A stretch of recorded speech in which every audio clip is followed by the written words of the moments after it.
एक प्रोफेसर अपनी क्लास में कहानी सुना रहे थे जो कि इस प्रकार है।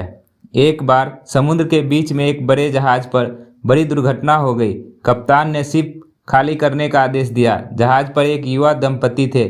जब लाइफ बोट पर चढ़ने का उनका नंबर आया तो देखा गया नाव पर केवल एक व्यक्ति के लिए ही जगह है। इस मौके पर आदमी ने औरत को धक्का दिया और नाव पर कूद गया। डूबते हुए जहाज पर खड़ी औरत ने जाते हुए अपने पति से चिल्लाकर एक वाक्य कहा।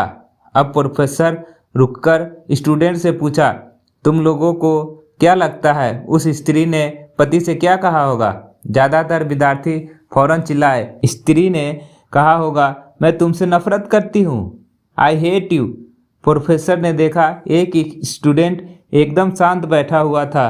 प्रोफेसर ने उसे पूछा, तुम बताओ तुम्हें क्या लगता है? वो लड़का बोला, मुझे लगता है औरत ने कहा होगा, हमारे बच्चे का ख्याल रखना। प्रोफेसर को आश्चर्य हुआ। उन्होंने लड़के से पूछा, क्या तुमने यह कहानी पहले सुन रखी थी? लड़का बोला, जी नहीं, लेकिन यह बात बीमारी से मरती हुई मेरी माँ ने पिता से कही थी। प्रोफेसर ने दुखपूर्वक कहा, तुम्हारा उत्तर सही है। प्रोफेसर ने कहानी आगे बढ़ाई। जहाज डूब गया, स्त्री मर गई, पति किनारे पहुंचा और उसने अपना बाकी जीवन अपनी एकमात्र पुत्री को समुचित लालन पालन में लगा दिया। कई सालों बाद जब वो व्यक्ति मर गया तो एक दिन सफाई करते हुए उसकी लड़की को अपने पिता की एक डायरी मिली। डायरी से उसे पता चला कि जिस समय उसके माता पिता उस जहाज पर सफ़र कर रहे थे तो उसकी माँ एक जानलेवा बीमारी से ग्रस्त थी और उनके जीवन के कुछ दिन ही शेष थे।